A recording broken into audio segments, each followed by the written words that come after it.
dually, the one for hauling their car trailers. They bought that back from the Charger. And Kirk's vehicle, which I can. Okay, you're within a minute, Tom. Yep.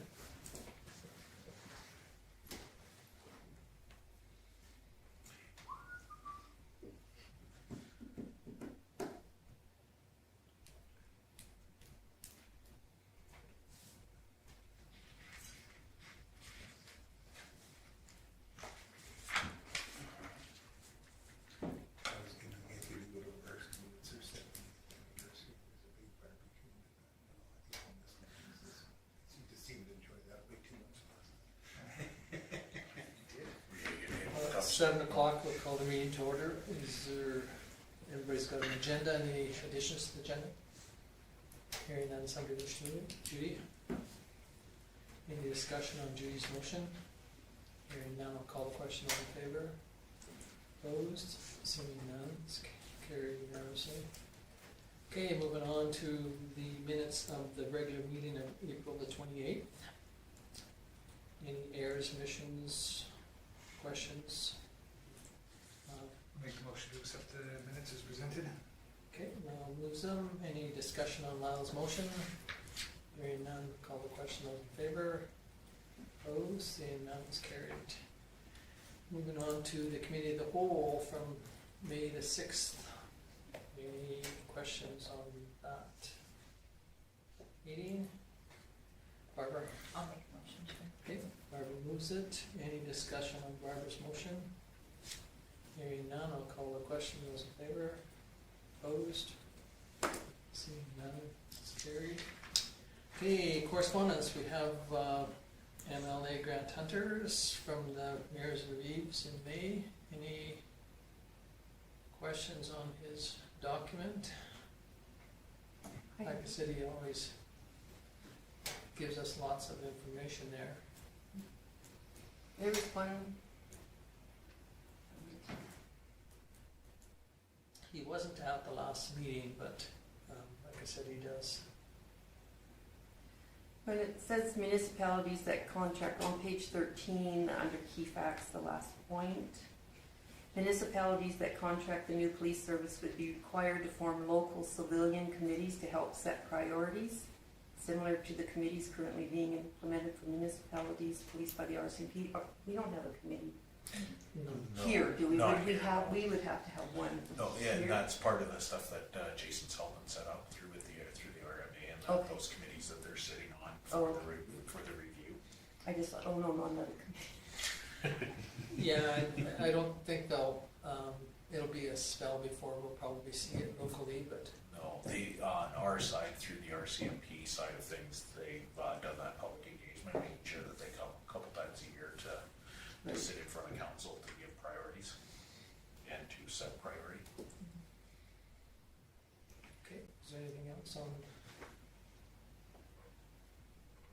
Okay, if not, somebody wish to move? Richard? We'll make a motion, we accept the correspondent information items. Okay, thank you. Any discussion on Richard's motion? Hearing none, I'll call the question, all in favor?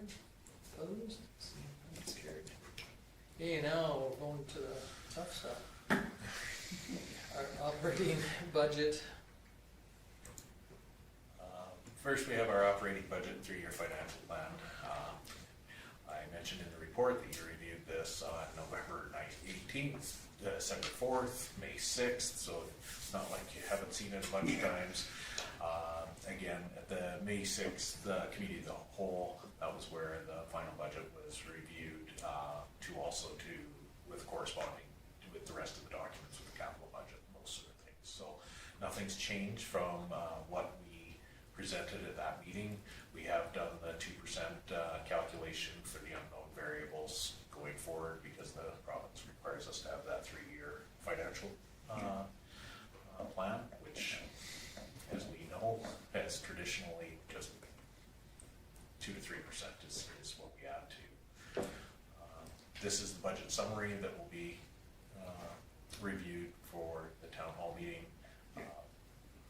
2024 budget, 2025 is in blue with the difference between, and then the projected plans for the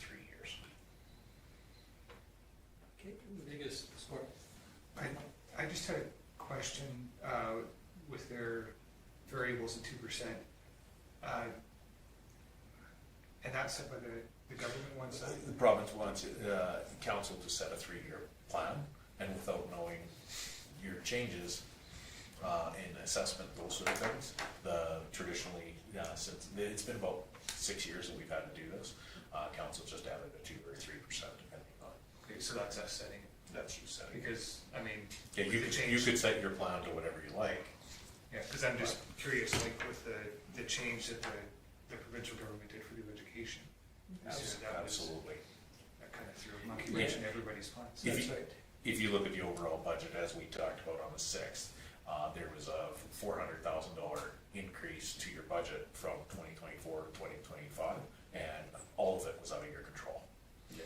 It was the change in the rate for the water, and it was the $100,000 for the education. So, Okay. Okay, anyone? Cool.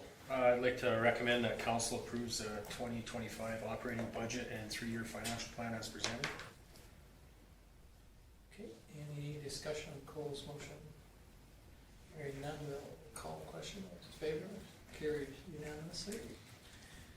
Moving on to the 2025 capital budget and 5-year capital plan. So this corresponds directly with the changes that were made within the budget. You know that you have started working on this year's capital already, so this is why there's things that are identified with approved motion numbers. The rest of the information is pending, and we've got the capital cost estimates for those coming up. So you've got 1.35 in capital spending this year, with 519 of it to come from grants and the 832 to come from our reserves. And then province also requires us to have a 5-year capital plan, so we use the capital infrastructure study that we had done 10 years ago. We use it to carry that number forward. We also know the equipment replacement, that you'll see that plan later in the financial reports. And the only other capital that we know is outstanding that is coming up would be the arena dressing rooms that we've put the money into reserve for, and we're exploring grant funding. So that's our 5-year plan. Judy? I'll make the recommendation that council approves the 2025 capital budget and the 5-year capital plan as presented. Great, thank you. Any discussion on Judy's motion? Hearing none, I'll call the question. All in favor? Opposed? Seeing none, it's carried unanimously. Okay, now moving into the capital and operating reserve plan.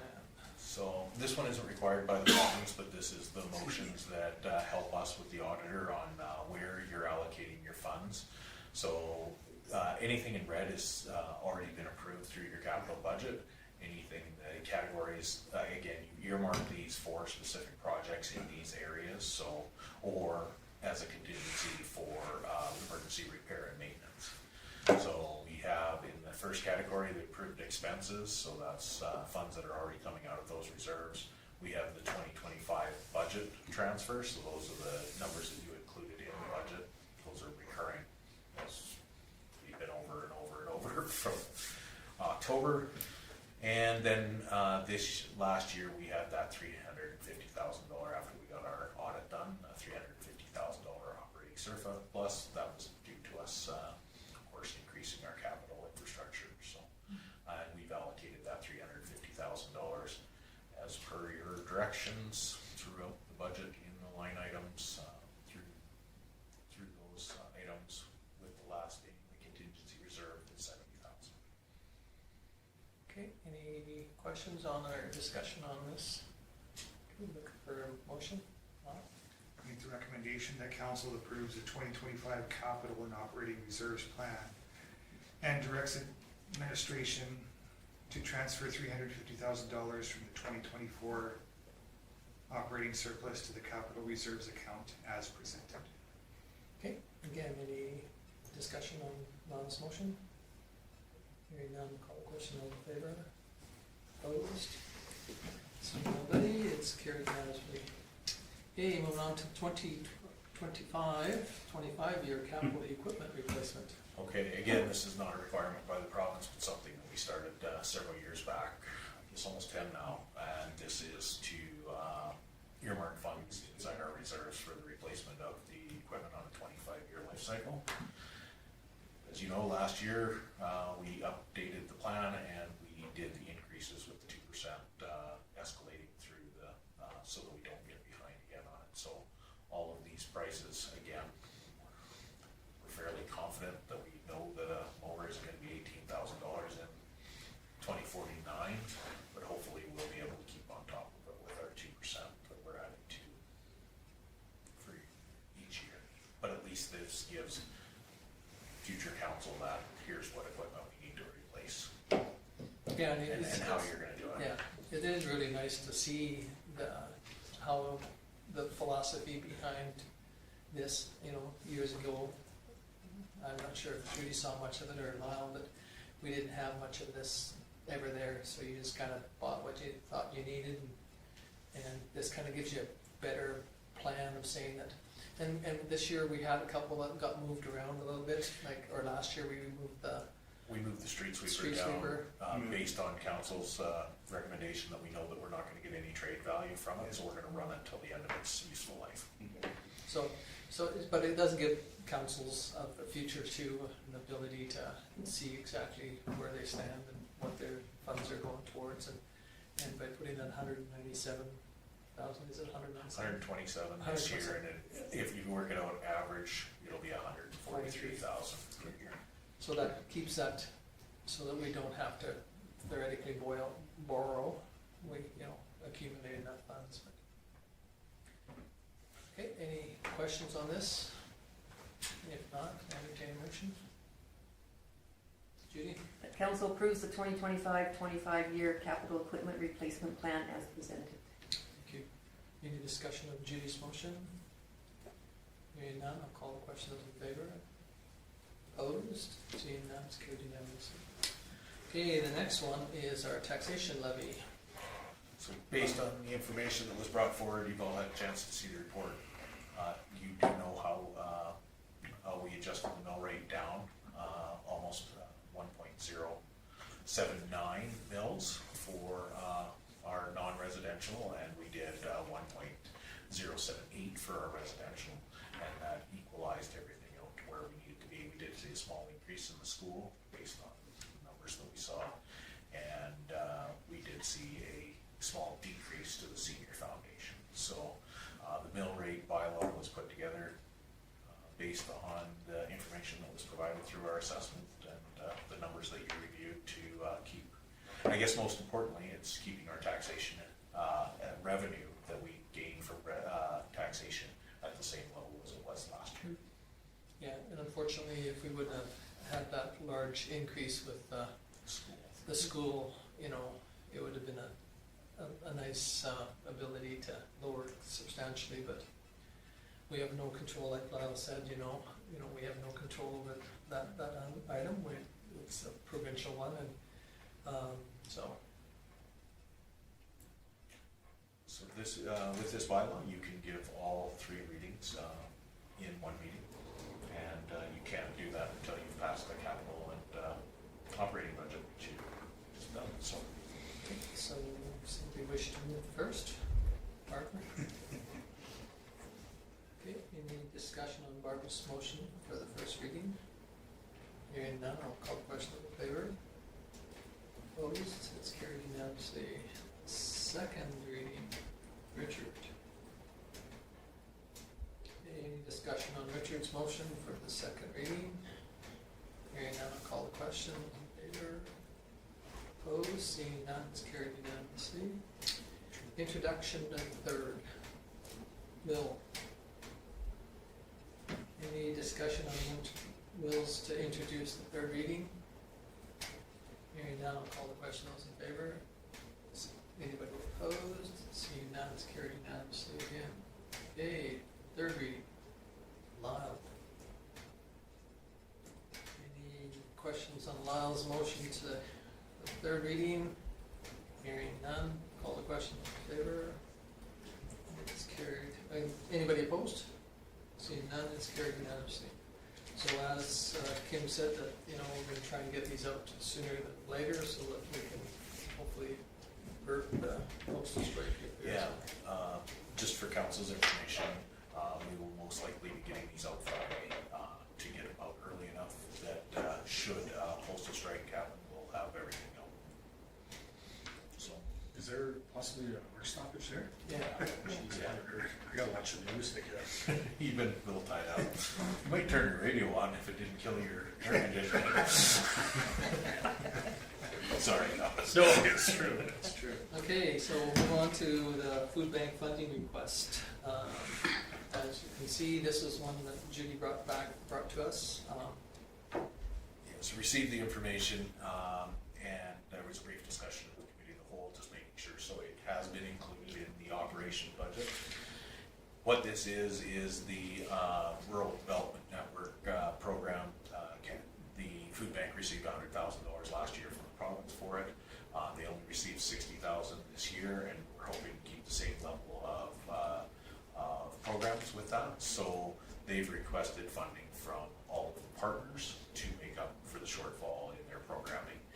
And I believe it's gone out to Champion already. I'm not sure about the others within Judy to be able to. Yeah, Milo approved theirs at their meeting, county approved theirs at theirs. They only had one stipulation that they do a presentation on the RDN program at our next committee of the whole, so. Okay. This is a one-time event? Right. Well, potentially, yeah. Yes, so for right now, they're looking at it as one time. If the province cuts funding again, then they'll reevaluate the program and bring it back. So through the request, when we're discussing where to fund that, that's why I made the recommendation to put it through the non-recurring grants. So we added it to that portion of the budget as a one-time cost. If they are gonna bring it back, as Judy knows, we've asked for that to come back in October when we do start doing our planning. Were they getting $100,000 every year? They were. And what happened was FCSS did a presentation at the FCSS convention, and then everybody thought this is great, so everybody requested, and a lot of money did come back. We only got $20,000 2 years ago, and that wouldn't even pay for one employee. And the money that came back was reverted to Vulcan, and we did end up with 60,000, I think, Yeah, last year. 16,000. But we had some money come in from Victim Services, which helped get us over that hump last year. Cool. I foresee this being an issue for municipalities going forward. As demand increases and funding decreases, it's gonna be, reliant on the municipalities to make up the difference. I don't know. Yeah. It's not necessarily a question, it's just kind of a comment for future council this is gonna be a big issue going forward. Yeah, I think there's 3 or 4 areas in our provincial, whether you want to call it downloading to the municipalities or what you want to call it, where we're going to see that. And you've been saying that demand has doubled, Oh, tripled in the last Yeah, few years? and there was a report in there, what Rhonda just did that last month, and it just goes up and up and up. What they're looking at doing this year though, because RDN is federal, and we're gonna go to the province and say, look, you need to support this as well as federal, because federal there isn't enough money for federal to Well, cover the need. I got a gas bill a couple months ago, and on my bill I paid $68 for gas and $111 for carbon tax. Yeah. I mean, how feasible is that for low-income families, Yeah. for people? It isn't. So I mean, it's gonna be a choice. Do I pay my gas bill or do I buy groceries? Mhm. Yeah. And that's. And these programs are fully supported through the food bank, so that's why. Well, and another issue is even as myself, I don't donate to the food bank like I used to because the cost of it. As grocery prices inflate, it's harder to Yeah. do as much. That's what we're finding, and middle-class people are now utilizing food bank. Yep. And so, like, their donations aren't coming in because they need the money. So it's just a vicious circle. Well, That's I'd like to make the recommendation that council approves Vulcan Region Family Community Support Services Board request from the town of Vulcan to provide additional funding of $6,365 for the purpose of supporting the Rural Development Network program run under the Vulcan Region Food Bank Society, and funding for this to be drawn from the non-recurring grants portion of the 2025 operating budget. great, thank you. Okay, any other discussion? I just, one thing, I mean, they're from 100,000 down to 60, but they're just asking for 25 to make up. Yeah, we did have some, because we got 2 donations from Victim Services, so the last one came through, so that upped it a bit. Oh, okay. So thank God for Victim Services the last 2 years, and the financials are now completed, so that should. That won't be there next year though, No, will it? no, we're not. Okay, yeah, deal with this again. And that's why, through Judy and I's conversation and Yeah. through the report, that they're gonna analyze the whole system, like the whole program. Mhm. If it's just not feasible, they won't do it, but if it is feasible, they'll probably have to come back and ask for funding. Yeah, and then when that happens too, then they, maybe we might alter our philosophy on anticipating where it's gonna come Might be a from. recurring grant. On it, instead of doing, Yeah. recurring grant, they'll put it into. Yeah.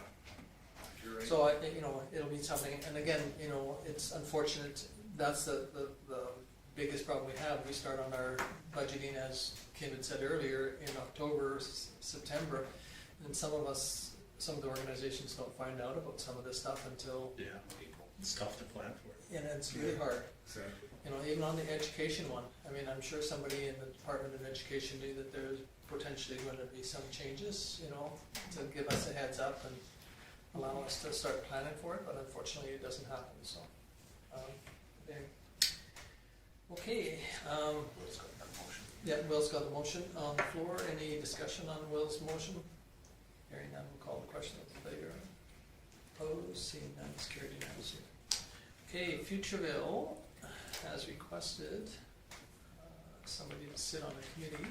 Yeah, the letter is calling for members of the public and that, but I did confirm with Angela that she did want me to present this to council and to ask for a council member to sit on this local community activation committee. And really, it's just getting feedback and buy-in on how that area structure plan can be developed and their health-related village is going to be developed. And a huge advantage of somebody theoretically sitting there at the table is they might be able to bring information back or share information prior to keep the ball moving and the program moving forward. So. Question, being closer to an election cycle, how often do they meet? None of that information has been provided, and so That's my it question. could be one time, could be, it could be every other week, and really that's something to consider with your current committee loads. Yeah. The one thing with this though is, regardless of who we appoint to, that you guys as council decide to appoint to the committee, your guys' reappointments to committees happen every October at the organization meeting anyway. So this will be just for a term till October. Yeah. Yeah, and again, hopefully things will progress quickly, but how everything else goes, sometimes there's lots of meetings and then there's very few, so,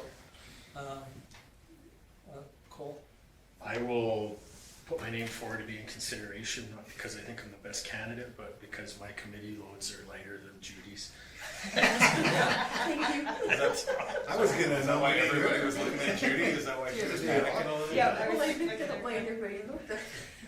But Yeah. I think if anybody else wants it too, I would vote in favor of somebody else, so, but I will volunteer. Okay, sounds good. Anybody else want to throw the name in the hat?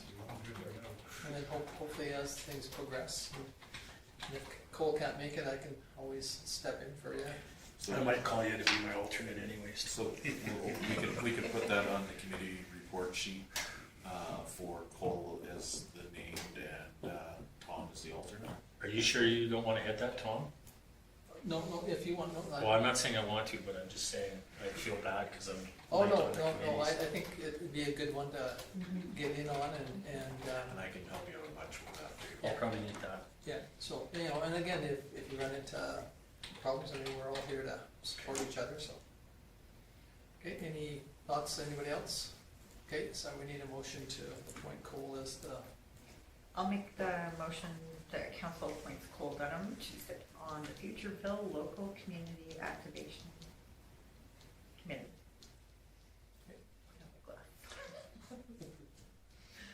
all right, any discussion on Barbara's motion? Hearing none, we'll call the question in favor. Opposed? It's carried. Okay, now we will move on to the development agreement that Been working on. we've been working on for a few years. So everybody's had a chance to read the report and the attached development agreement. This is our standard development agreement. Everything that has been amended is in red. Really, we put the identification number in, identified the company name, identified the phasing as Whispering Willows Phase 1, and everything stayed the same throughout. Highlighted changes were, as you can see, the majority of the development agreement stayed within our standard scope. So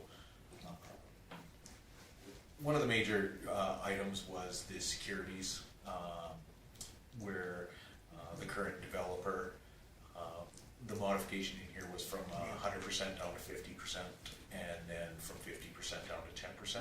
And the reason why that was suggested is that keeps that consistent with the securities that we're already holding, so he doesn't have to do the whole new bank draft and the new letter. We can finish the FCCs for the last phase of Fairways, which we've done, and now we can use this security on this new development agreement. So if council's happy with that, that was one of the major points that they wanted to stick to, was keeping the same amount of security. We've updated the contact information. That's the bulk of the agreement. Then we get into the lot numbers. As you can see, it ends. One of the major things that we've added to this was the requirement for a turnaround at the end, so that we don't end up with a road very similar to the Fairways, where there isn't a lot of room to maneuver down there and people are turning around in front of the houses. Part of this development agreement will have that. In the original development agreement, it asked for it paved, but that doesn't make sense if we're trying to encourage him to develop further. So this will just be a gravel turnaround, and there is a provision in there that should dust or something become an issue, it can be oiled. Whereabouts is that? Is that the straight through? That'll be Right through. right here. Yeah, So we'll just have them construct the turnaround there, okay. and that way, should development be happening and something stalls, Yeah, people, you've been up in the areas of subdivision that are hard to turn around, and Yeah. this will accommodate for that. You had a question? No. Okay. Yeah, on that too, you know, the advantage of doing that too is that it allows him to still, the developer, to develop the lots to the north of it. And that creates that turnaround in there. And then potentially with the other one going to the east, you know, when that happens, then we can see how it all ties in. And that will all be included in that conceptual scheme that we're working on. Yeah. And so hopefully this will be the catalyst to get the first part rolling down there, and the conceptual scheme will help tie everything together on the different phases. And I know that we don't have any control because of that, you know, that encroachment across the back of his lots. With the Like, you know, but yet it potentially could come back to us. the developer has had conversations with the homeowners association, because there is quite a right of way in there. Yeah. But yeah, that's along the creek, right? where Yeah. the creek meanders in and out of those property lines substantially, so there is gonna have to become some kind of agreement. To my recollection, there's no permanent structure in place other than they have maybe a bridge over it, or Quite a few have bridges, Yeah. no fences or anything. No fences. No fences, lots of trees, lots of Yeah. shrubberies, Yeah. lots of landscaping. And I do know that they're aware, and Henry has made them aware, that the property line in several cases runs right down the middle of that. So he has tried to put up a few proposals together for how possibly selling that portion of that property to the right of way, but that is yet to be discovered. And again, not something that we can put inside of our development agreement. Yeah, it So- doesn't affect us, but it potentially has an opportunity for somebody to have concerns and, And to bring them up. and yet we can't really do anything with it, like I said, so. Because our right of ways are already in there for the utility, or for the drainage, overland drainage and the access right of ways, so. So through this, we've, addressed the, infrastructure that's already in the ground, so that we're acknowledging that, somebody else put that in, and it still needs to be completed to our standards, so that inspection needs to be done, we'll go through the CCC process. But recognizing that it's been there for 15 years and that it was installed by others. So the temporary gravel turnaround, which I talked about already, and the fire hydrants, it's located adjacent to lot 2. There will be a requirement to move that in between the property line, like on the boulevard outside the sidewalk. So he's assumed the responsibility for moving that fire hydrant and finish the sidewalk through there properly. So those are our additional provisions. So on lot 2, which one is it? On lot 2 is, I'll go back to the map here Right, so you yeah. can see it. So this is lot 2 here. Oh, okay. And right in here, Yeah. there is a fire hydrant that is laid just, if the sidewalk was to go straight through, the fire hydrant would be in the middle of the sidewalk. And we know that wasn't part of the original design, so there will be a responsibility to bump that hydrant back out of the sidewalk, finish the sidewalk up, and that'll be part of the CCC's. I wasn't sure whether that was lot 2 or not. Yeah, yes, so that's the long one here. And those were the additional provisions. The rest throughout, just acknowledging that there was no cost sharing for municipal improvements at this point, no off-site levies for water, sanitary, storm, or road. That the security that we're gonna hold values up because he put the value, we do have a quote for paving at $95,000. So that's the asphalt that needs to be done, the sidewalk work for replacing the sidewalk, and then the $2,000 to relocate the fire hydrant brings the value to $100,000. We're at 50% as per our agreed would be that $50,000 that we're currently holding in securities, so. You said at this point. Well, because Well, we have the security letter, Yeah. right? And what we'll do is we'll just transfer it from, No, you said about us doing anything at this point. Do you foresee something coming to the town? no, like every development agreement, as things progress. But Henry's sole focus at this point is to get these lots ready to develop. So he's got a lot of work to do inside, adopting the existing water and sewer, finishing the road off. He also has to complete the power, gas, and telecommunications. So he's got some significant expenses there. That's why just transferring our security is probably beneficial for both parties. SEMA has reviewed this and do not feel that it'll impact our scope of being able to keep the development moving forward. We don't have any landscaping standards for in there that are to speak of. I believe that is the last of the amendments that, there's, for the turnaround, I did eliminate the wording for paving, and just leave it as, gravel and then oiled if should dust become Okay. an issue. but it makes sense, there's no use paving Pave it a and then spot rip and it have up. to rip it up if, Yeah. Especially at the cost of bringing asphalt in from where we do, so. Okay, Yeah, any- that's the marking right there, Yeah. we just removed it shall be paved because our standard did make us pave it at FAC.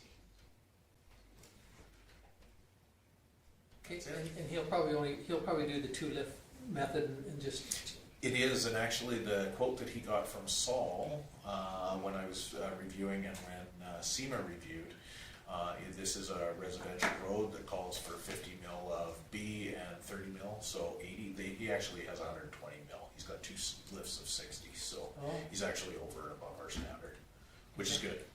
okay. Yeah, and so we don't take responsibility until a certain percentage is sold and also our lots. We don't have any build out on this. Yeah, oh, there's no building. It's just as soon as the infrastructure's done and it's accepted by the engineers. Okay, so then theoretically we could be. We could take it over before he builds a house. Yeah, okay. Cause on all the other ones, there was a There was restriction. a build out and it became kind of a restriction to moving forward. Okay. So, Does that hinder us in any way? Pardon me, sorry? Just taking the build out of? no, and that's why it wasn't included when we redrafted the development agreement, is, you know, it makes sense in a city to not take things over until it's 80% built out, but that's because construction guys are driving over everything that we take deposits on our development, so, that fix crack sidewalks, those sort of things, so. Okay, any other questions? You gotta remember, most of that infrastructure that's sitting out there's been sitting there for 15 years already. Yeah, so, yeah. So most- this is a very unique situation inside the development agreement. Yeah, and hopefully when they start cameron, everything goes good. Everything looks good, yeah. Maybe we can go from there, but being that it hasn't been gravelled or paved, you know, reduces the amount of cost of repairing if they have to be repaired. There shouldn't be any settling in the road, No, it shouldn't be, it should be as, yeah. as strong as it's gonna be. Okay, any other thoughts, Judy? I'll just make the recommendation that council approves the town of Vulcan enter development agreement DA.TOV.25.01 with 1134110 Alberta Limited for the development of phase 1 of Whispering Willows as presented, and direct CAO and the mayor to execute the agreement on behalf of the town. Okay, thank you. Any question on Judy's motion? Hearing none, I'll call the question. Those in favor? Opposed? Seeing none, it's carried. Okay, infrastructure master plans, this one here. Yes, so we've beaten this up over the last several years, and based on the discussion of the committee of the whole, as part of our long-term planning for the town, SEMA has put together a cost estimate to do the infrastructure master plan. And again, the point of the infrastructure master plan is to take what we have for like our street program and all of that. With the amount of development that seems to be moving forward, we're getting questions on whether our water system is capable of expansion, whether our wastewater is able to take on these new subdivisions. And every time we're paying an engineer to do that, one of the things that this plan will do is it takes all of the information that we have through counselors that have been here for 30 years, public works people that have been here for 30 years, administration, all of those things. As people retire in that, a lot of times that knowledge is lost. So that's why this has been proposed, because as you know, here in the next 5 years, you're probably gonna lose 100 years worth of history with some of the senior administrations. So the timing of this, we had a chance from the town foreman, development officer, and myself to review the proposal. It seems very reasonable for what they're looking for. They're looking for $25,000 to do the data collection, which will include everything from flow testing hydrants right down to testing our asphalt and those sort of things. And then $145,000 to put the plan together. It'll probably take a couple of years to put together, but that puts all that information together and will be a living document from this time forward. Every time you do a project, everything gets updated in it. One of the nice things that Stu and I talked about with this as well is it will also help update our GIS. As when I went into the meeting and showed you how we use the GIS inside, there is components in there where we can click on a water line and it'll actually give us the makeup, like how old is it, how many repairs we've done. We can actually write down to putting POs to it, whether like what kind of repair was it, what was the cost, should we be doing capital draws on it. So, and we don't have that capability now. We have all of our asset IDs in there, we can click on it, it doesn't really do anything, but this will allow us to, should say Futureville want to know if they could have 4 different water lines coming to that, rather than looking at myself or Stu, who are the only ones that know where the water lines are out there. This is a plan that anybody can read that can say, yes, there's this, and who will provide this amount of volume. Yeah. So, And we talked about the cost factor, you know, and it is a huge expensive document that we're creating, but we're hoping that, you know, that by moving forward, if we do move forward on this, is that we will save money over time. And again, too, with the potential that provincial and federal government's asking for more information and planning, this will already have started that process, so that, again, you know, we can use that as an example, putting the box culverts in the end of Main Street. You know, you might say, well, geez, you know, that was a waste of funds, but, you know, they were done, and we had the information of what we needed, and the size of them, and, you know, it all fell together within a short period of time. Same with paving on Main Street, even though, you know, we all had questions on why we should do it, but I mean, we had that information, so cool. When this was first broached, I was very skeptical of it. I mean, I don't think any of us here want to put money in engineers' pockets. We want to keep it ourselves, right? But a couple comments were made about future growth, which I'm hoping there is a lot of future growth, and I think this is tied to it. Whereas, you know, if a company comes in or whatever, they're industrial and they need to know this data, I've kind of changed my opinion on it. I support it now because I think without this, we could lose the potential for future growth.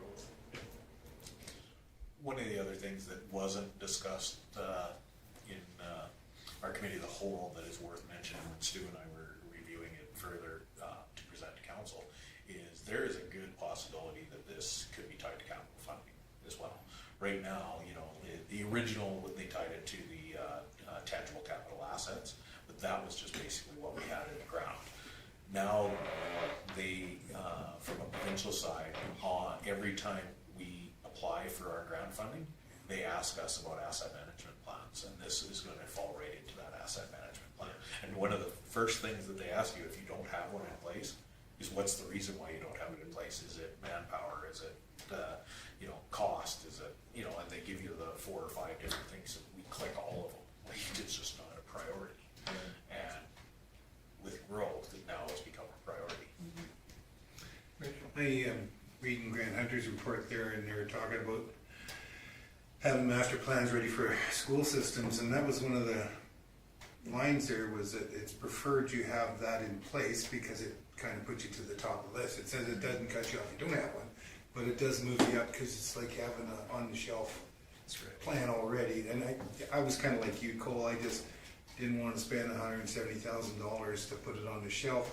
But the way things are going, I think down the line, I think it'll pay back itself with one major project that the government funds. Yeah. And again, I think there's a bit of a, you know, we always talk about some of these plans sitting on the shelf, but I think there is some documents that over the years sit on the administrator's desk because, you know, they're information that's being looked at all the time. And like you said, if this is more of a living document and it can be upgraded and changed as we're doing infrastructure, I think there's a win-win, but Cole will. So. Oh, just to be clear, it is a living document and we only pay this amount of money up front and nothing to... Well, and you read the report. Right now, we're approving $170,000. It's based on the data collection. So you're going to approve. I'm going to sign off on the data collection to start with. We're not going to pay anything into the study itself until we get that data. Then they're going to give us a cost estimate. If it falls within what you approve, we'll move forward with it. If it is higher, I'll bring it back to council. But I think though that I mean, everything's subscription based. Oh, yeah. Right, so we're not paying yearly because, or to No, keep this to down keep it up. or...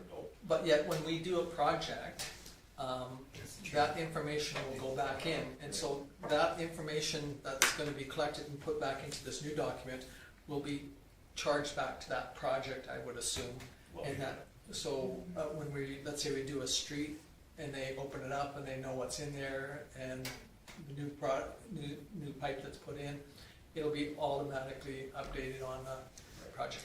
The other thing that's nice about it, sorry, Cole. Yeah, But another thing that's nice about it is that it's our document. It doesn't belong to the engineers. That's what I was So gonna if we decided to change engineering firms, then The the information is ours. It's not theirs. So that's a kind of a oxymoron with the architecturals, because lots of architecturals own your drawing. This one doesn't, but cool. I was going to ask that question, but I do have another comment, I guess, is I mean, it's a document that sits on a shelf if we're not proactive. Yeah.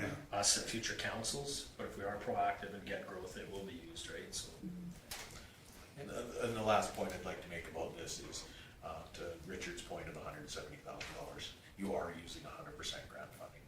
We did check into it. This study will, and the plan can be fully funded through our LGFF. So we are using grant funding for the entire project.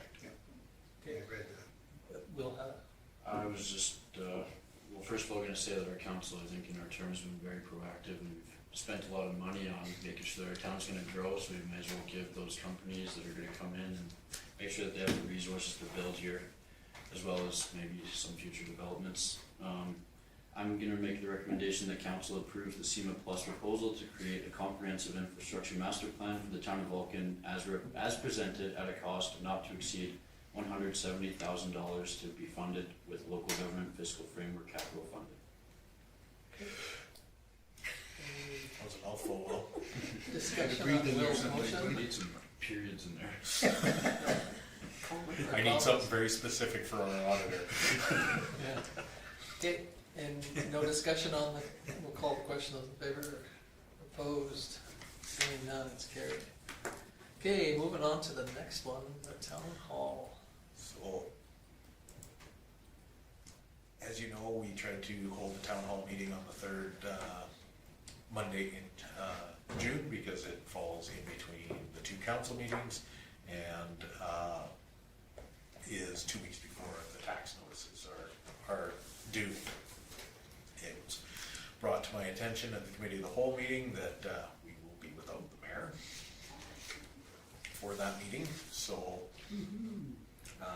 he asked that I leave it the same for this proposal, and then you guys could discuss it and change dates if you Yeah, we feel. can either, You can cancel one of the council meetings on Monday, either side.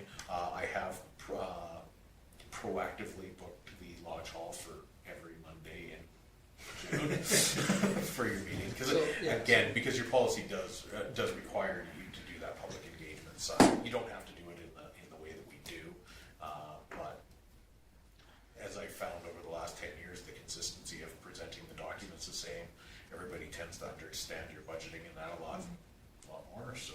so if Tom's not there, it's up to the deputy mayor, That's that's right. Richard. We better switch the date, no? Yeah, Well, Richard. I appreciate the confidence. I'd say the same thing if I was in your shoes.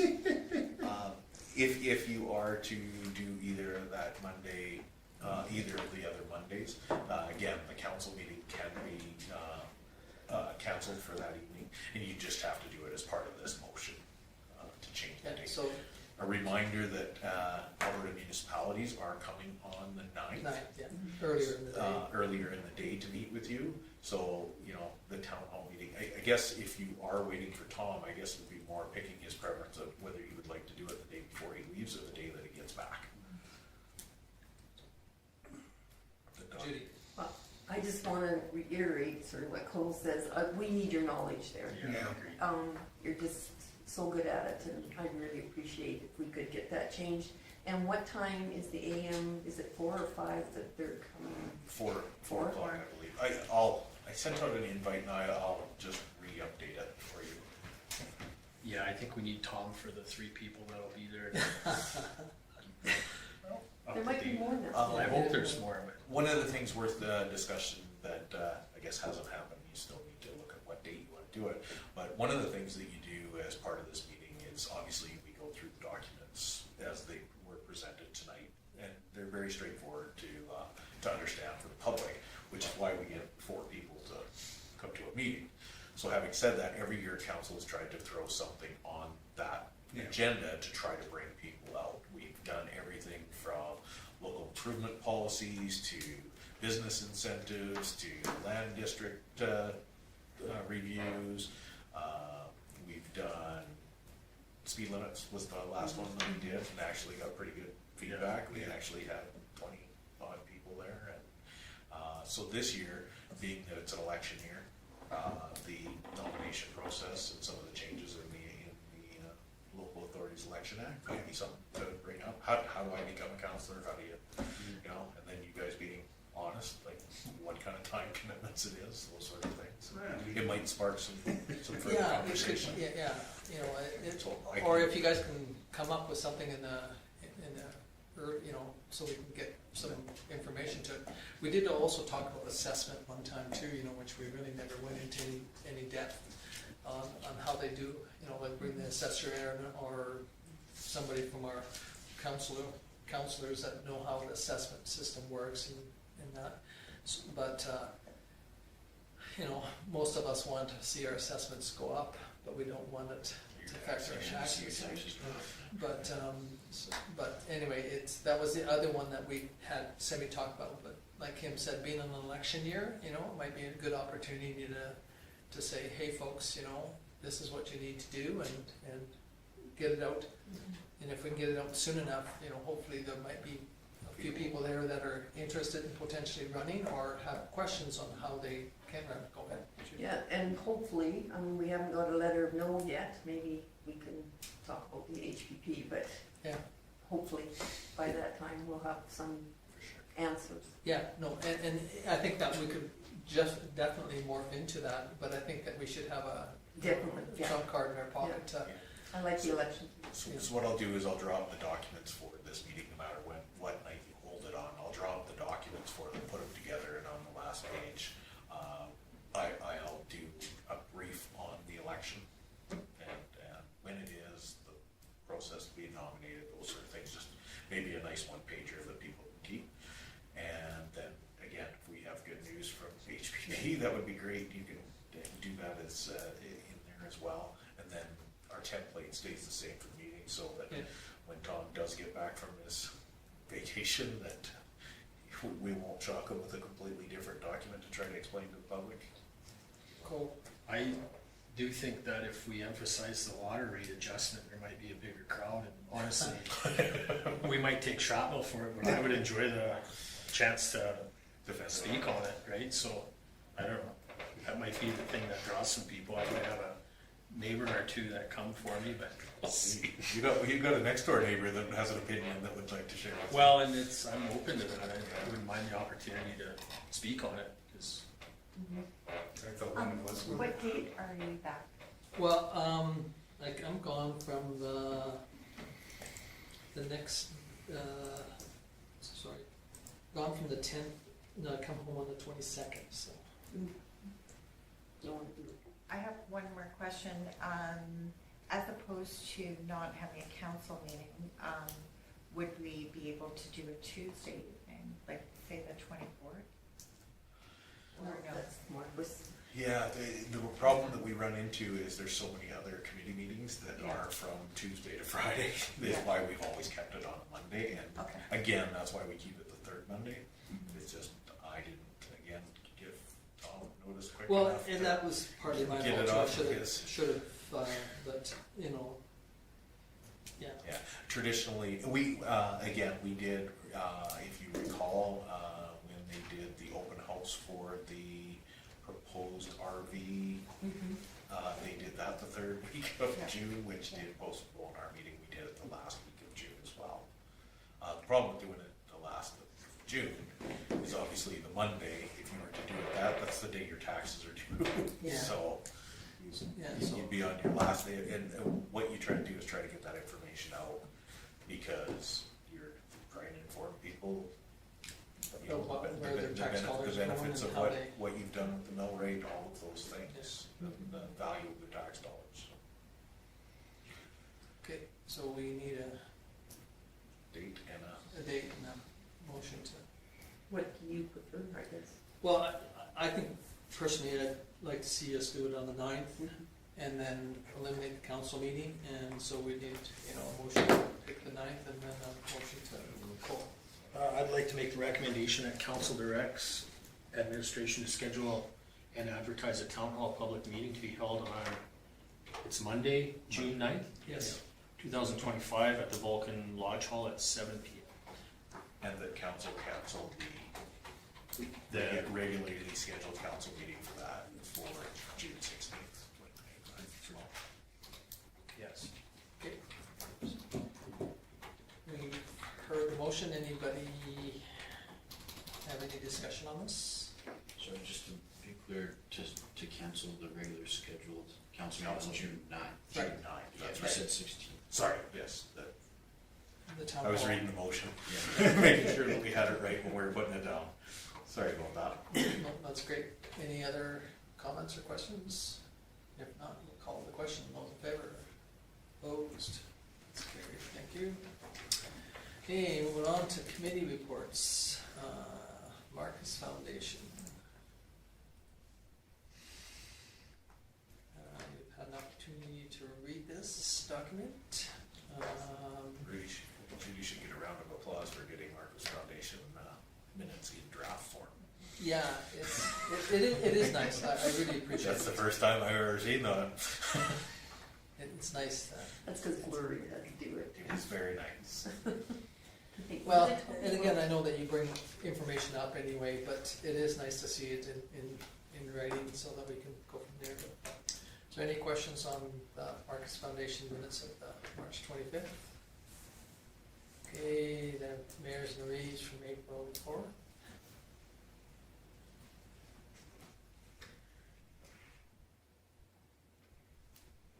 Okay, and then MPC special meeting for April the 24th. Okay, if not, if there's no questions on any of those three, somebody wish to move Barbara? Okay, Barbara moves these. Any discussion on Barbara's motion? Hearing none, I'll call the question in favor. It's carried. Okay, now moving on to councilor reports. Councilor Magnuson. I just had the committee of the whole meeting, no other meetings, other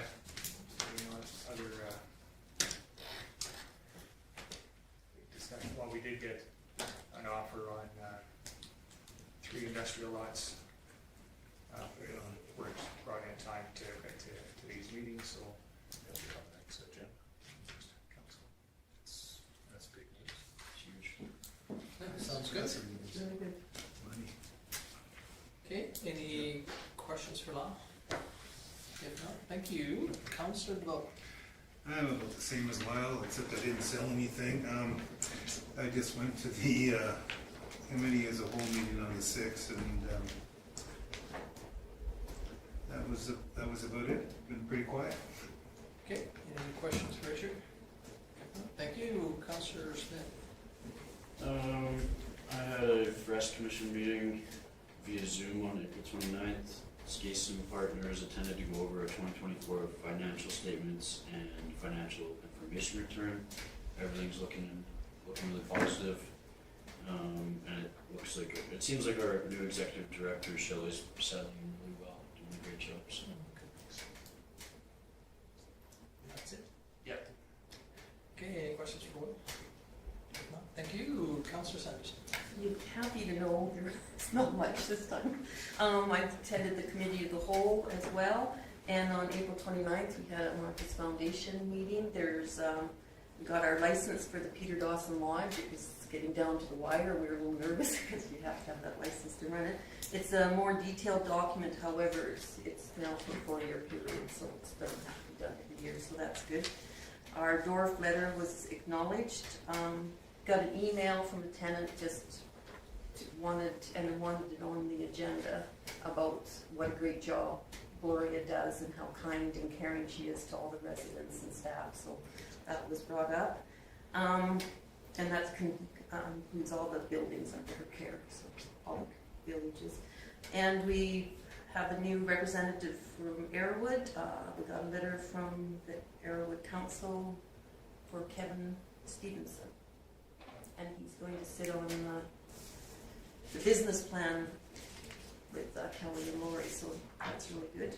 So it's the big one this year for the business plan, so it's for the 3 years. So it'd be nice to have somebody new on there and see what's going on with it.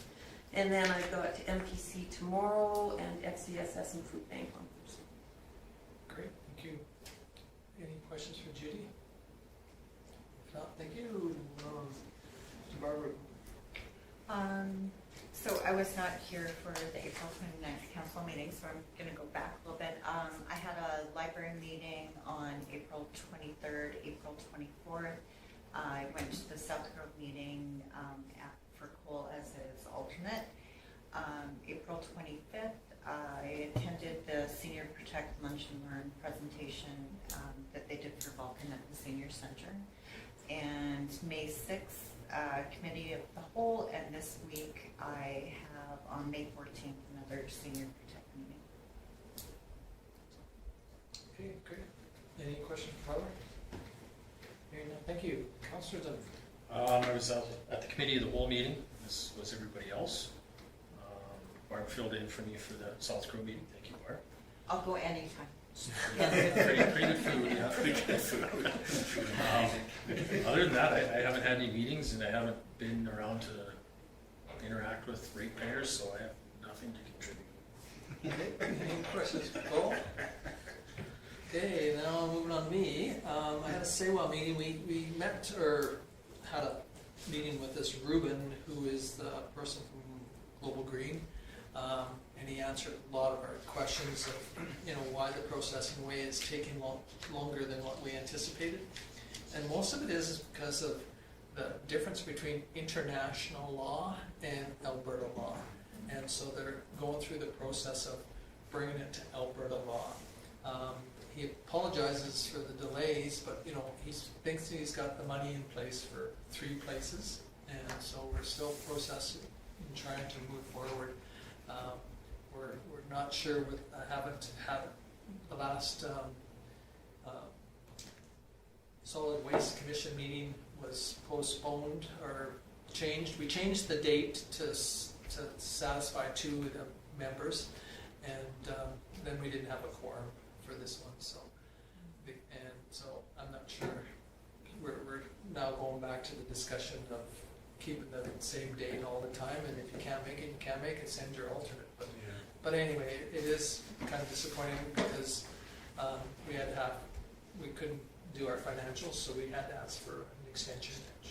And so it's been approved, but anyway. So we're not sure what direction we're going to go on that, but SEWA is definitely moving forward with the first plant. Like I said, he believes he's got enough funds to build all 3 plants, facilities. And again, most of it is termination or determination too, and like, what does MSW stand for? In Canada, there's criteria for municipal solid waste, but in Europe there is none. So like, you could say, well, you're going to send dirt in as your municipal solid waste, and we keep on saying, well, why would we truck dirt? We just separate it out here and then don't truck. So anyway, that solved a lot of the questions, and so their engineering firm and from is dealing with their engineering, and matter of fact, they even hired the same engineer to do some of this local stuff, so that should bring the process on quicker. So anyway, we're just still waiting for the lawyers, and every time it goes to a lawyer, at least in Canada or in Alberta, it's 3 to 4 weeks. Their turnaround is less than 5 days.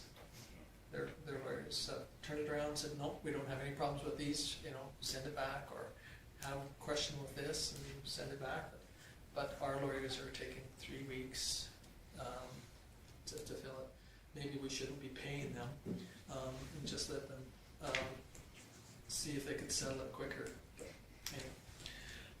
Then I was at Mayors and Reeves, and there was 23 online and 10 in person. It was probably the lowest in person and 23 online. But anyway, the majority of the discussion was around the, like the policing, downloading, that Bill 50.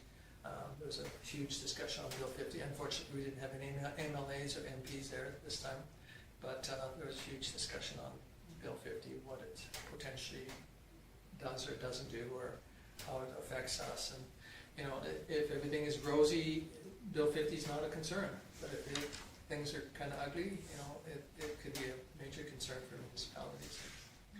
And anyway, you guys have read lots on it, I'm sure, because it's always been something that both RMA and AM have been, you know, trying to bring forward.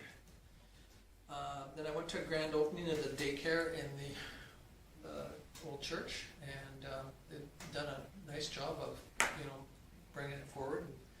And, they're really impressed that, you know, I went and they were so impressed. They had flowers for Joan, and they were really wanted us to stay longer, but unfortunately Marilyn's funeral was that afternoon. So,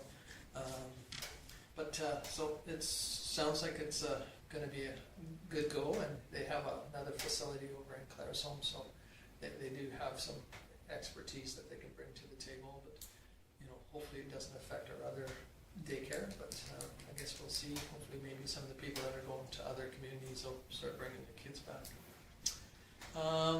Then the committee of the whole again, and I appreciate everybody being able to that we're able to attend to do all that work for our budget, and so that it made tonight's meeting so much smoother, and being able to have those questions asked and answered, and know where the funding is going. And I appreciate administration, you know, taking that information and getting it done so as quick as possible, so they can get out the tax notices, so that people have an opportunity to see that.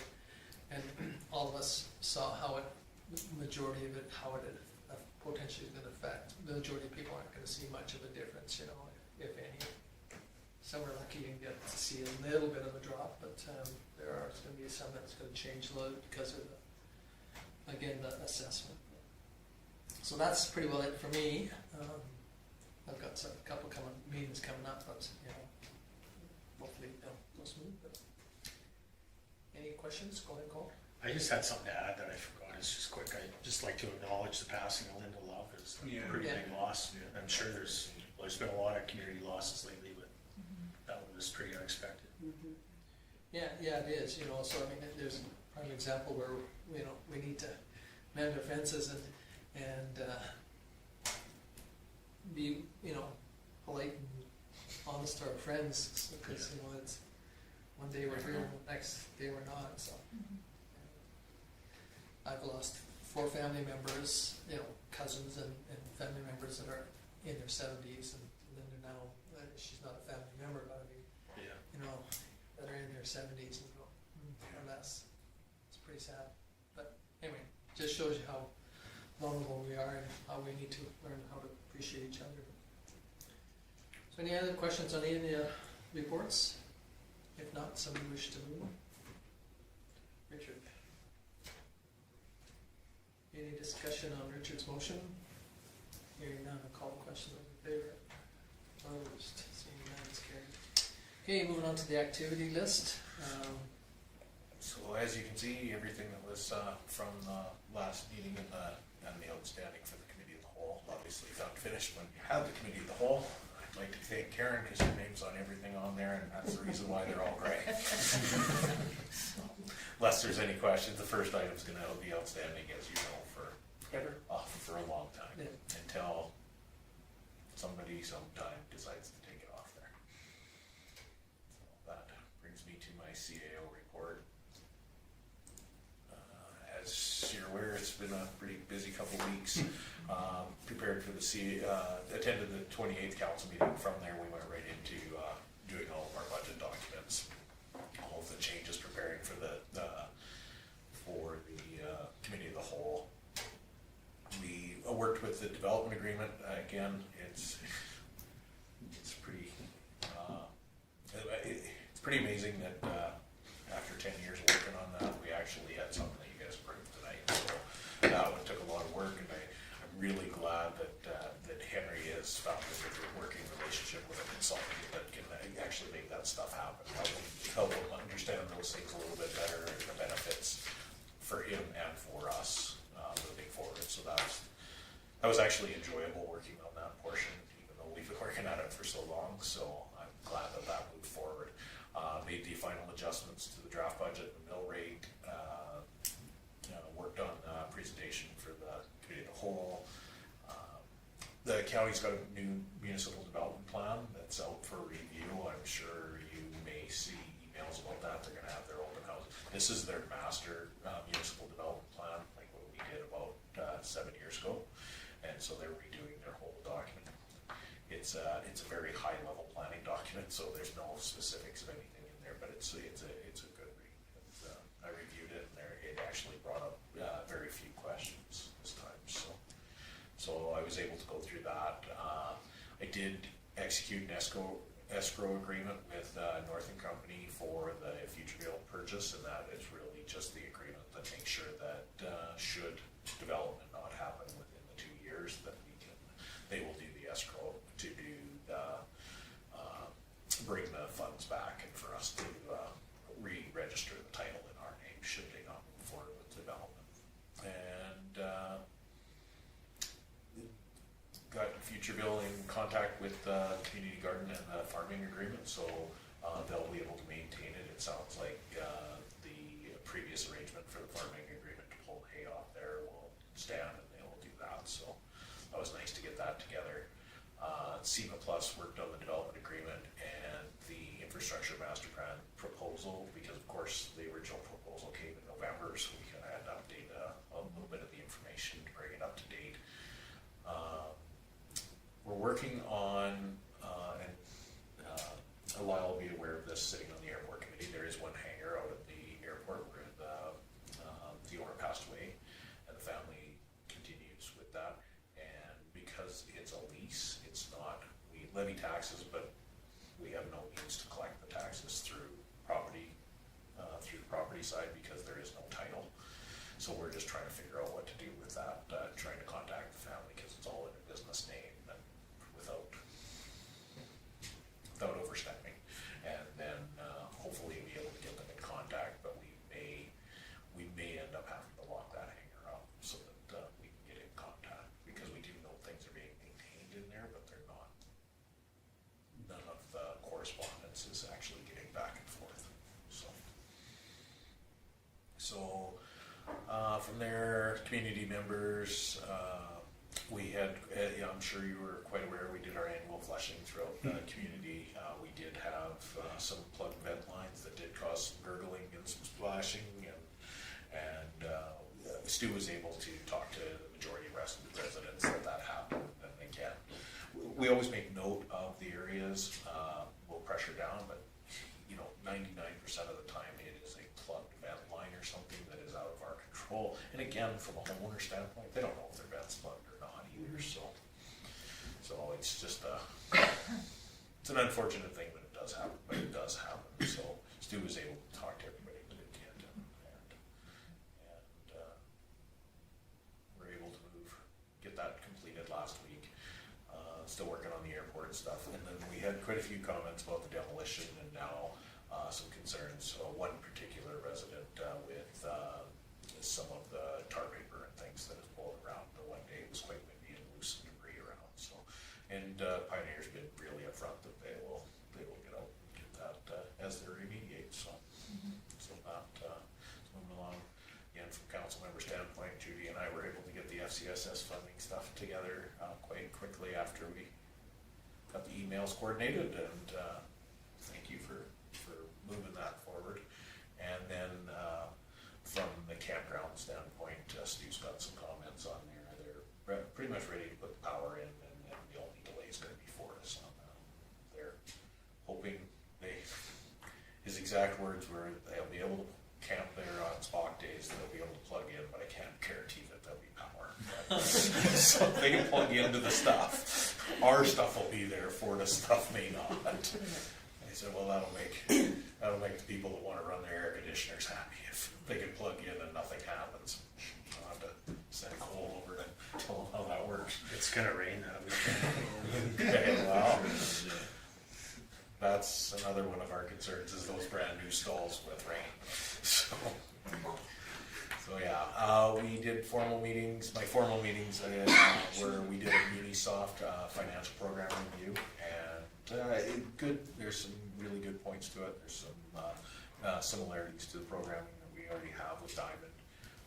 Again, after working with this system for 27 years, it's pretty change, but on the other side of it, if it's time to change, it's time to do it right now.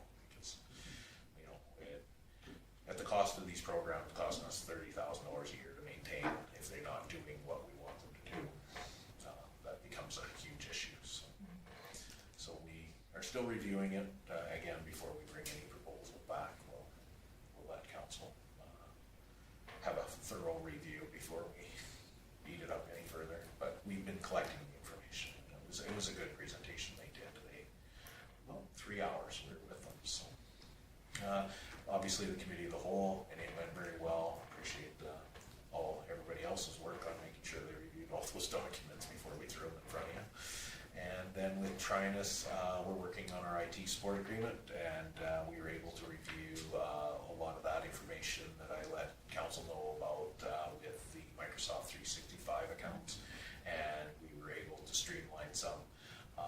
The pool and the arena we're going to lock into one account because they shut down and start up at the same time, so we can use one license for both. And then the tourism center is only going to have one license for the 3 computers, and then they can share the same login credentials because they stay unique to the tourism center. And then we're going to assign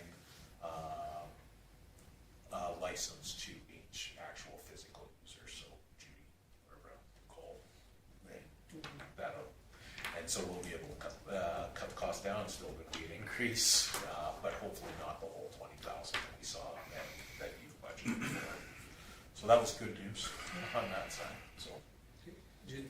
I would just like to say thank you to you and your staff because you've done a lot of work this past month. I mean, you guys are always busy, but extremely busy at this month. So thank you for all your hard there work. will be a big sigh of relief when everything's done at the end of June.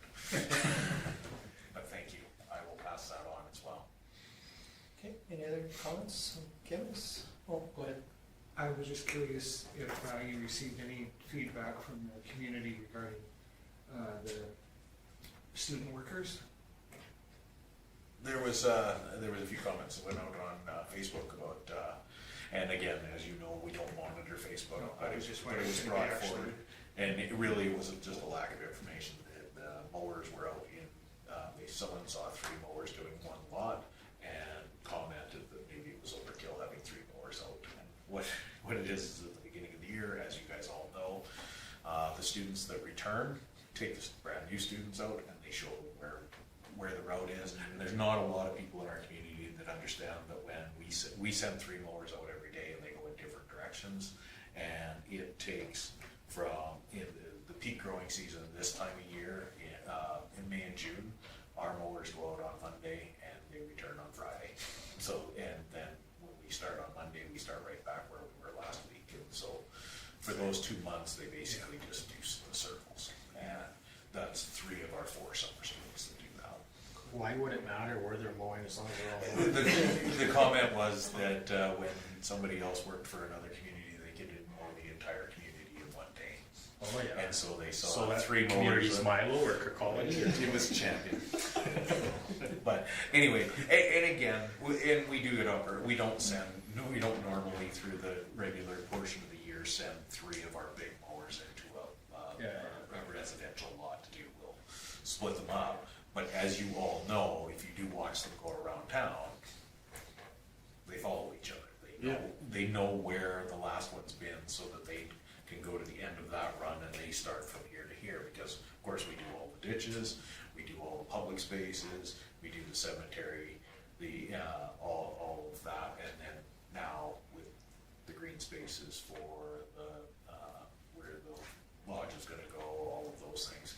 Like it's a tremendous amount of time they're spending on those mowers. And luckily, we just picked up another 13 lots that. I farm next to my Alta colony and they come out with 5 combines and I sure get a lot more done than I do with my 2. On one piece. Yeah, and they all work together, right? Well, no, and that was only, and again, nobody really from the town engaged in that, right? It sounds like the public response to that was quite adequate.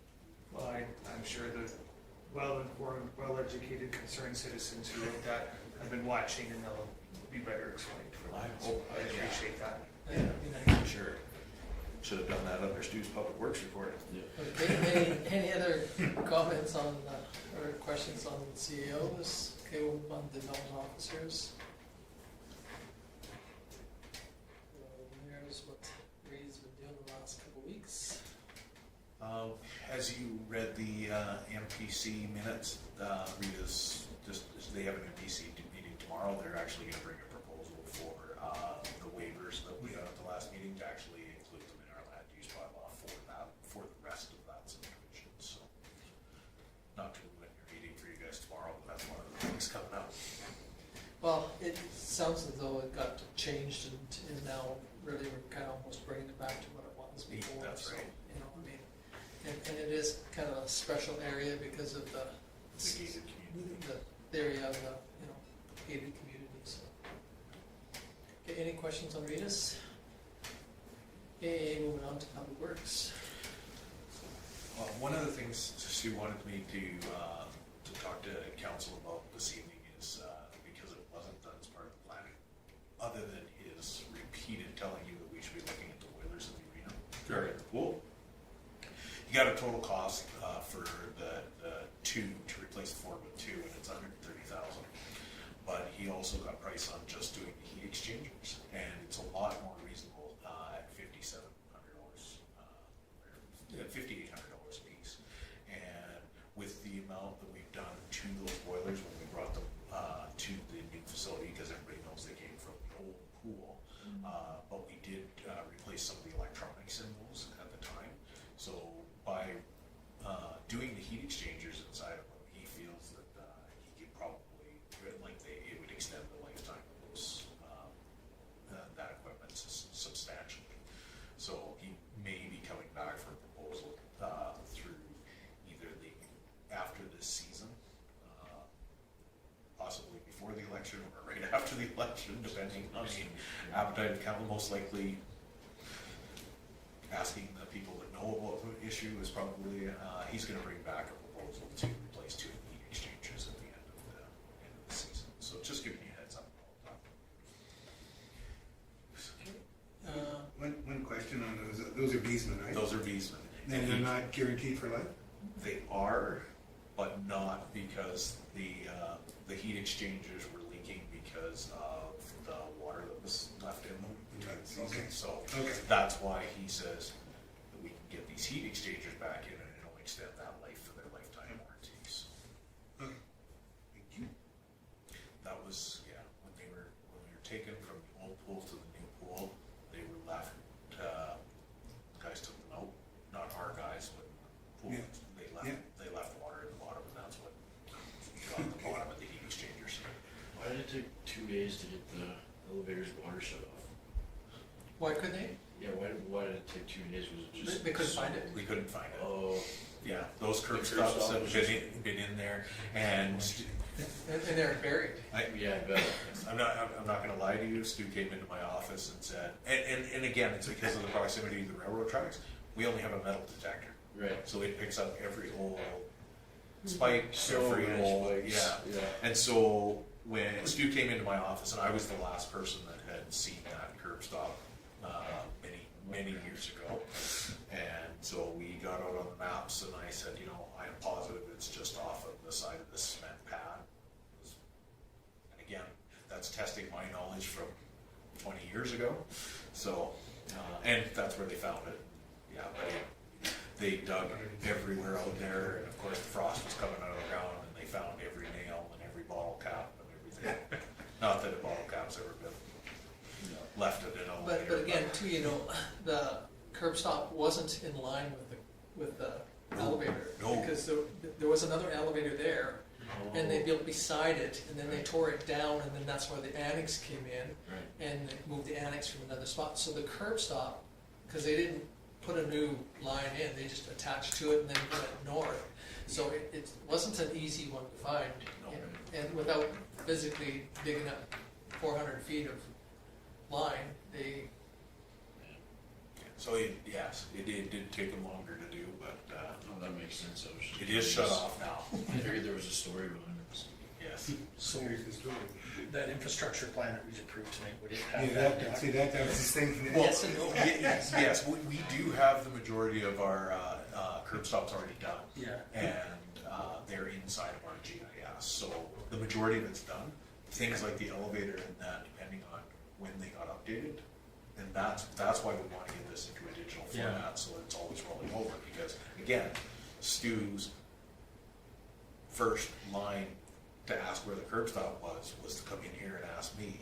Stu's worked here as long as Stu's been here, I've been here for 27 years, he's been here for 25, like it's not Say that much to do. theoretically, this plan had been done years ago and it was completed, it would have that data. It would have the data, yeah. And the other thing that's nice about the plan or the GIS is that every time we do new work, they add it to it. They add it to it. Yeah. So they update it so that you can say, well, you know, they abandoned this one or moved this other one to a different spot and, Yeah. you know, so.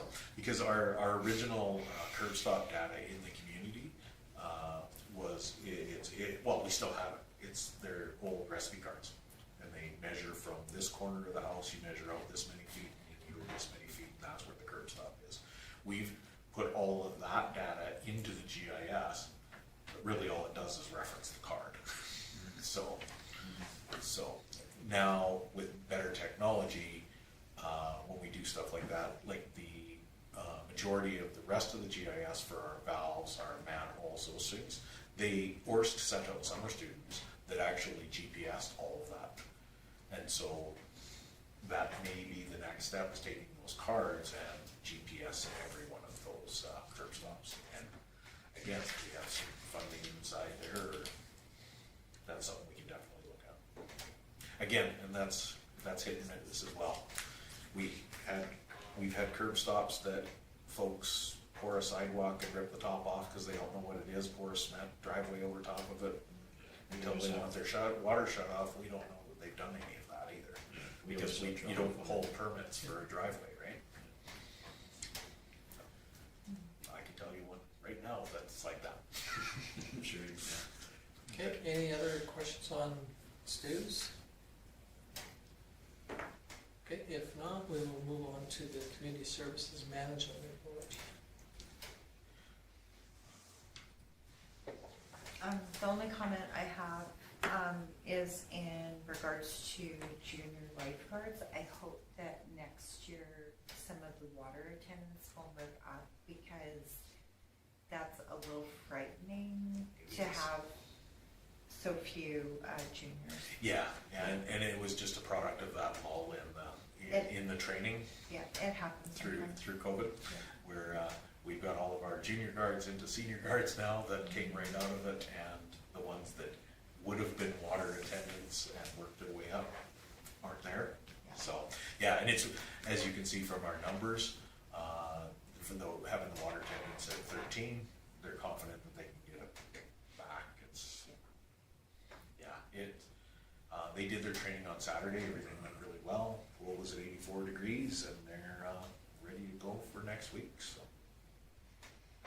Yeah, this is a tough one too, is that May can be such a mean month on your utility bill at the pool, you know. Trying to heat water to 80 degrees when it's You know. 5 degrees out at night. So there are some that, you know, but yet you've already got the staff, so when do you open, you know, when do you, a lot of outdoor pools don't open until June for a reason, and it's because Mother Nature is not very kind. The reason why we do the May long weekend is to make sure that we have at least a month for the schools. Yeah. Because we have such high participation from the schools, like. And They're most of great. the time too, you got most of your staff, I mean, kids are on the College university and or at the end of their university. So I mean, I understand the philosophy, but you know, really, it's a tough one to. If we want to push it back a month, I know some public works guys that won't complain. They'll find something. We may have some community members that, He's done a real good job on getting grants at CEA. well, and the employment grants, the summer Yeah, I student know grants, that. that's completely tied to the election. Yeah. Every time there's election, we get I kind of figured. pretty good summer student funding, so that Okay. was better timing than anything. Anything else on Chris's? Just on a note on Chris's, like in the tourist center, they've got stuff that would attract the locals to come in. It's not necessarily Star Trek. Like the 9 in the line. There's a. Here, I can bring it up if you like. I got that for Mother's Day gift.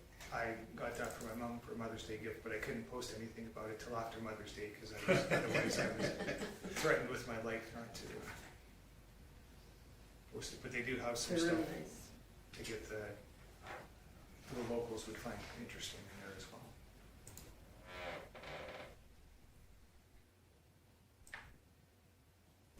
And because those are just the way they're made, none of those will ever be exactly the same. What is that, a cutting board? It's a cutting board with our elevators on That it, looks really and It's the got the horse horses. team. But the lighting in here is terrible, but they're really actually quite It's nice. the one, it's the picture with the like 84 horses or whatever. The wagon, yeah. Yeah. And wagons. Come from where, Galician or whatever? Humboldt. You've seen one of those? Okay, anything else on Chris's? Okay, we'll move on to bylaw. Wasn't in Channing's report, but he did want to let council know, we did have as good a job as the new daycare is doing. They also advertised all over the boulevards, all Yeah. over town, so they are picking up all of their signs and will redistribute them where they can advertise like that. So, Yeah, it's kind of, was disappointing that after seeing where the majority of them were yeah, yes, yeah, they were on the they entrance were to another very daycare. very specific on their placement. But so. anyway, Just a hats off to Channing. I was out walking one day and these 2 stray dogs came by me and they weren't mine, they seemed fine. And the lady was walking her dog and she got attacked by them and drugged to the ground, so I didn't between shoot them off. But I posted on Facebook right away and Channing came in, like he got them within 10 minutes. So he yeah, did if a we didn't great have job. dogs in our community or if we had dogs, but the, Don't say we wouldn't need a bylaw No, no. officer. but we could cut our bylaw officer Expenses. work Expenses. in half if we had, Every day. and I'm not opposed to the dog, I'm just opposed to the people that own them. That are delinquent and have no common sense of how to raise an animal and look after that animal. But it is very disappointing to hear and see, because that's probably 90% of our bylaws. Well, if people posted online, oh, those dogs wouldn't hurt anyone, I'm like, I saw that. tell the people that drug her down, Yeah. you know, Yeah. that's, But anyway, it is disappointing but, you know, but hats off to Shannon it, for doing that.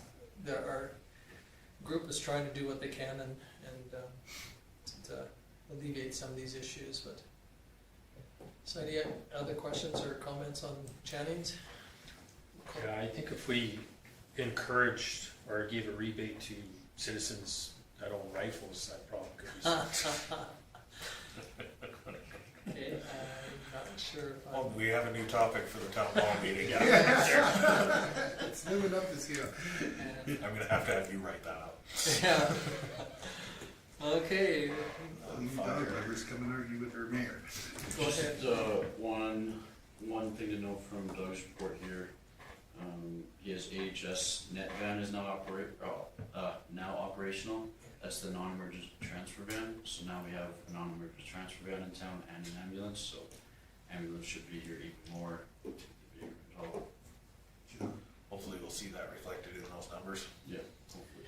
Yeah, and unfortunately too, I mean, you know, the whole philosophy around your first response, you know, to medicals too is, you know, it might get upgraded from a B to a C or a D, you know, like it used to be, and then our numbers will fall back off if they've got their staffing for them, so.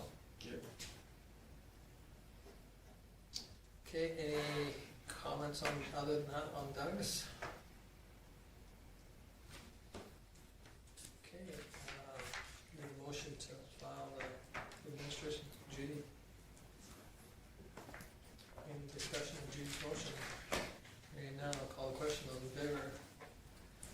opposed? Seeing none, it's carried unanimously. Okay, we've got one more. Will's got his hand up. He's not gonna get it taken away from him again. So Will moves and we adjourn. Any discussion on the motion? Hearing none, call the question. We are officially adjourned. Thank you very much. Recording